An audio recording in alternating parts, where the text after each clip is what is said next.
Slogan কি হবে? Slogan কি হবে? দিল্লির মসনদ কি কেঁপে যাবে? বাংলাদেশে দিল্লির দাসত্ব চলবে? স্লোগান কি হবে? নারায়ে তাকবীর, আল্লাহু আকবার, নারায়ে তাকবীর, আল্লাহু আকবার। আপোষ না সংগ্রাম, আপোষ না সংগ্রাম, ক্ষমতা না জনতা, ক্ষমতা না জনতা,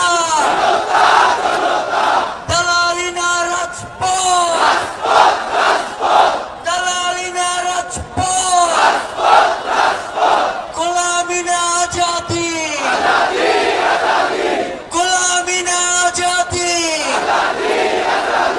গোলামি না ইনকিলাব, গোলামি না হাদি।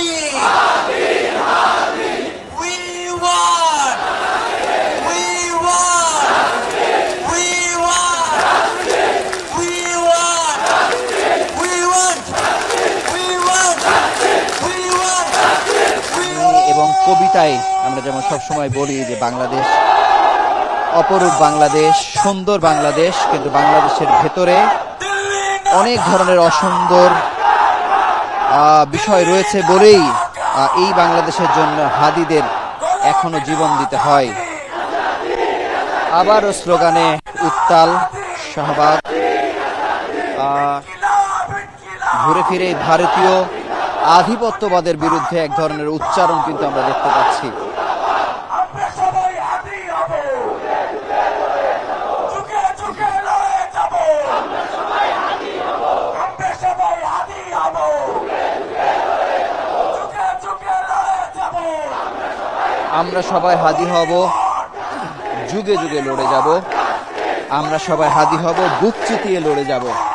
এই একটি স্লোগান হাদি মৃত্যুর পর থেকে উচ্চকিত করেছে, বাংলাদেশের মানুষের মগজের ভেতরে প্রবেশ করেছে যে আমরা সবাই হাদি হব। এবং এখানে অনেক পিতা মাতাকে আমরা দেখেছি, তার অবুঝ সন্তানকে নিয়ে তারা আসছেন। তাদের একটাই কথা যে আমার সন্তানকে আমি হাদির আদর্শ বড় করতে চাই।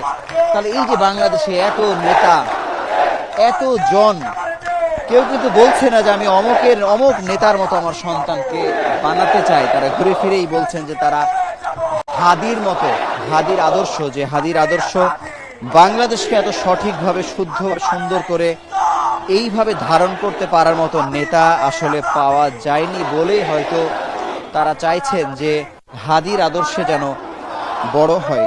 আমার সাথে একজন তরুণ আছে, আমি সেই তরুণের সঙ্গে তো কথা বলতে চাই যে এই সময় তো আপনার অন্য কোনো কাজে ব্যস্ত থাকার কথা ছিল। হাদি কেমন আগুন জ্বাললো আপনাদের ভিতরে, যে হাদিকে নিয়ে এত বিপুল আগ্রহ উদ্দীপনা, আসলে কেন ভিতরে, কেন এত ঝড় হাদির ব্যাপারে?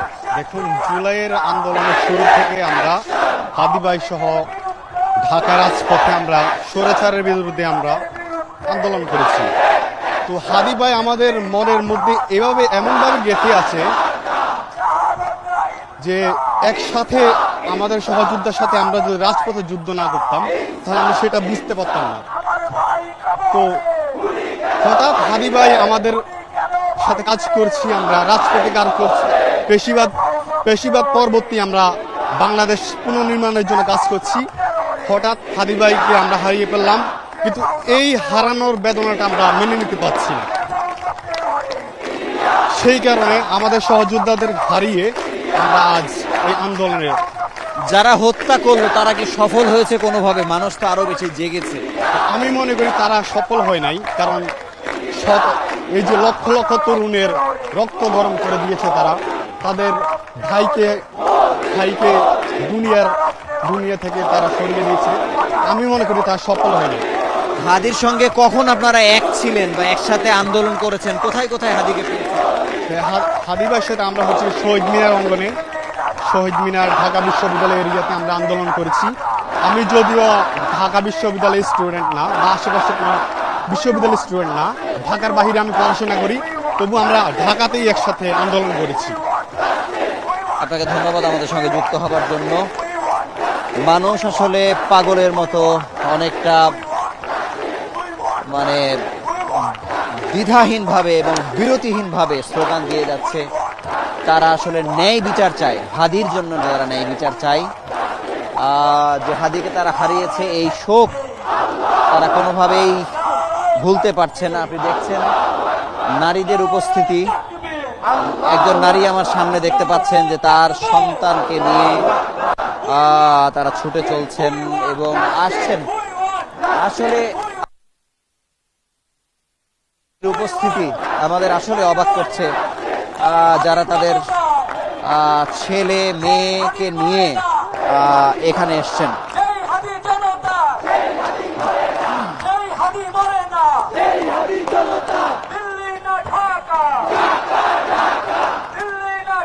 আপনারা স্লোগান শুনছেন দিল্লির বিরুদ্ধে, ভারতের বিরুদ্ধে। সেই 5 আগস্টের আগে থেকেই মানুষের আন্দোলন ছিল, মানুষ সোচ্চার ছিল। ভারতকে কোনোভাবে ছাড় দেয়া নয়। তাদের স্লোগানে, তাদের কথায়, তাদের বক্তব্যে তারা ঘুরে ফিরেই আগ্রাসনের বিরুদ্ধে। আপনারা জানেন যে এই বাংলাদেশ প্রতিষ্ঠিত হয়েছিল পাকিস্তানের আধিপত্যবাদের বিরুদ্ধে। বাংলাদেশের জাতীয় কবি কাজী নজরুল ইসলাম তিনি ব্রিটিশ বিরোধী আন্দোলনে সোচ্চার ছিলেন এবং ব্রিটিশদের আধিপত্যের বিরুদ্ধে লড়েছেন। আজকে যেমন অধ্যাপক দিলারা চৌধুরী নির্বাচন বিশেষজ্ঞ, তিনি বলেছেন যে 1971 সালে বাংলাদেশ এক আধিপত্যবাদের বিরুদ্ধে লড়ে এই দেশ স্বাধীন হলেও ভারতের আগ্রাসনের কারণে আসলে বাংলাদেশ তার ফসল ঘরে তুলে আনতে পারেননি। আন্টি, আপনার সাথে একটু কথা বলতে চাই। আন্টি, আপনার ছেলে মেয়েদেরকে নিয়ে কেন এসেছেন? আপনি বলেন। এখানে আমি ছেলে মেয়েদেরকে নিয়ে আসছি। আমি দিনাজপুর থেকে এসেছি ঢাকায়। মেয়ের পরীক্ষা ছিল ভার্সিটিতে। হাদির প্রতি আমার খুব শ্রদ্ধা এবং ভালোবাসা। বাচ্চাদেরকে শিখাচ্ছি এরা যেন ন্যায়বাদী এবং সত্যতা অর্জন করে হাদির মতো সে দেশের জন্য তারা কাজ করতে পারে। এই জন্য আমার ছেলে মেয়ে দুটোকে নিয়ে এসেছি আমি। দিনাজপুর থেকে এখানে ঢাকায় কি কাজে এসেছেন? জি, দিনাজপুর থেকে ঢাকায় কি কাজে আপনি আসছেন? দিনাজপুর থেকে ঢাকায় মেয়ের ভার্সিটিতে পরীক্ষা দেওয়ার জন্য নিয়ে আসছি। এই দিক দিয়ে আমি ফার্ম বেটে আমি বাসায় যাচ্ছিলাম। এই মিছিল দেখে আমি থাকতে পারি নাই, কারণ আমি প্রতিবাদী একজন। সেই জন্য এই মিছিলে আমি উপস্থিত হয়েছি বাচ্চাদেরকে নিয়ে শেখানোর জন্য। একটু তোমার কাছে একটু জানতে চাই যে হাদি, আমি একটু ওই পাশ থেকে তোমার কাছে একটু জানতে চাইবো যে একজন বিশ্ববিদ্যালয়ে সম্ভবত পরীক্ষা দিতে এসছো তুমি, হাদির কোন বিষয়গুলো ভেতরে একজন তরুণী হিসেবে তোমার ভেতরে আগুন জ্বলেছে? তিনি একজন যুবক হিসেবে অনেক সাহসী ছিলেন। যে কোনো কথা যেটা সত্য সেটা খুব সৎভাবে প্রকাশ করতে পারতেন, যেটা অন্যদের মাঝে ছিল না। আমাদের সকলের উচিত তার আদর্শ অনুপ্রাণিত হওয়া, তাকে ফলো করা। তাকে যেভাবে এদেশে অন্যায়ভাবে হত্যা করা হলো, এখনো যে তার হত্যার বিচার হয়নি, এটা অনেক লজ্জাজনক। তার মধ্যে একটা ছেলেকে যে হত্যা করা হলো, আমাদের দেশের যারা প্রধান উপদেষ্টা, স্বরাষ্ট্রমন্ত্রী, তারা কেন বসে আছে? তাদের উচিত ছিল 1-2 দিনের মধ্যে তার খুনিকে বের করে ফেলা, কিন্তু তারা সেটা করতে পারেনি। এটা আমাদের দেশের জন্য অনেক একটা লজ্জাজনক। জুলাইয়ের মধ্যে অনেক নায়কোচিত চরিত্র অনেকেই ছিল, যাদেরকে টেলিভিশনের পর্দায় দেখা গিয়েছে, কিন্তু হাদি সবার থেকে কোন দিক থেকে আসলে আলাদা মনে হয়? তিনি যে কোনো সত্যকে সবার সামনে বলতে কখনো ভয় পেতেন না, যেটা তাকে সব থেকে আলাদা করে তুলেছে। এবং তিনি সকল ধনী গরিব থেকে শুরু করে সকলের সাথে থাকতেন, তার মাঝে অহংকার ছিল না। যারা হাদিকে হত্যা করেছে, আপনার কি মনে হয় যে হাদির যে বাংলাদেশে ইনসাফ প্রতিষ্ঠার যে আন্দোলন, এটি আদৌ কখনো বন্ধ হবে, এটি কি মনে হয়? আমি চাই যে যারা হাদিকে হত্যা করেছে তাদের প্রকাশ্যে মৃত্যুদণ্ড দেওয়া হোক, যাতে বাংলাদেশে যারা রয়েছে, যারা পরবর্তীতে আমাদের এই দেশের যারা নেতা হাসনাত, সার্জিস, তাদেরকেও হত্যার পরিকল্পনা করতেছে, তারা কখনো এটা মাথায় না আনতে পারে যে পরবর্তী প্রজন্মকে তারা এইভাবে হত্যা করে। একজন শিক্ষার্থী হিসেবে আপনার কাছে জানতে চাই যে বাংলাদেশের শিক্ষার মান উন্নয়নে বা শিক্ষার পরিবর্তনে হাদি আসলে কি করেছিল, আপনার জানা আছে? না, এটা আমার পরিপূর্ণভাবে জানা নেই তিনি কি কি করেছিলেন, তবে শুনেছি তিনি বিশ্ববিদ্যালয়ের শিক্ষকও ছিলেন, তিনি কবিতা লিখতেন, তিনি ভাষণ দিতেন, তিনি একজন বক্তব্য বলতেন, সব দিক থেকে তিনি অনেক ভার্সেটাইল ছিলেন।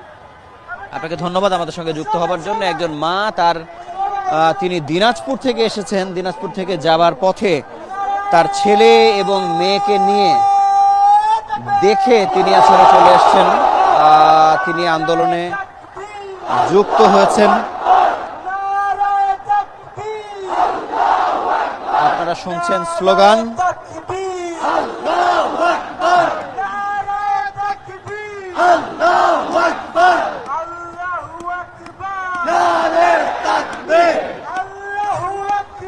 স্লোগানে স্লোগানে মুখর হচ্ছে শাহবাগ চত্বর।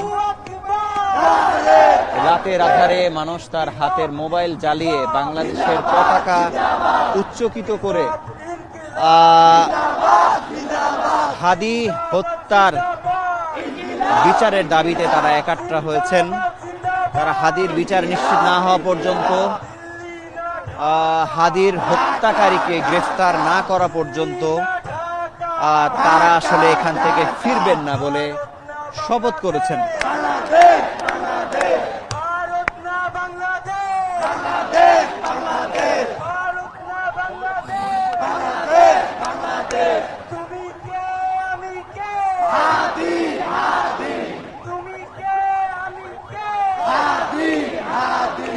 আমরা সবাই হাদি হব, যুগে যুগে লড়ে যাব। আমরা সবাই হাদি হব, যুগে যুগে লড়ে যাব। যুগে যুগে লড়ে যাব। আমরা সবাই হাদি হব, আমরা সবাই হাদি হব, যুগে যুগে লড়ে যাব। শহীদ হাদির রক্ত বৃথা যেতে দেব না, শহীদ হাদির রক্ত বৃথা যেতে দেব না, শহীদ হাদির রক্ত। স্লোগানে স্লোগানে উত্তাল হয়েছে শাহবাগ চত্বর। আপনি দেখতে পাচ্ছেন যে ক্রমাগতভাবে মানুষের উচ্ছ্বাস, আবেগ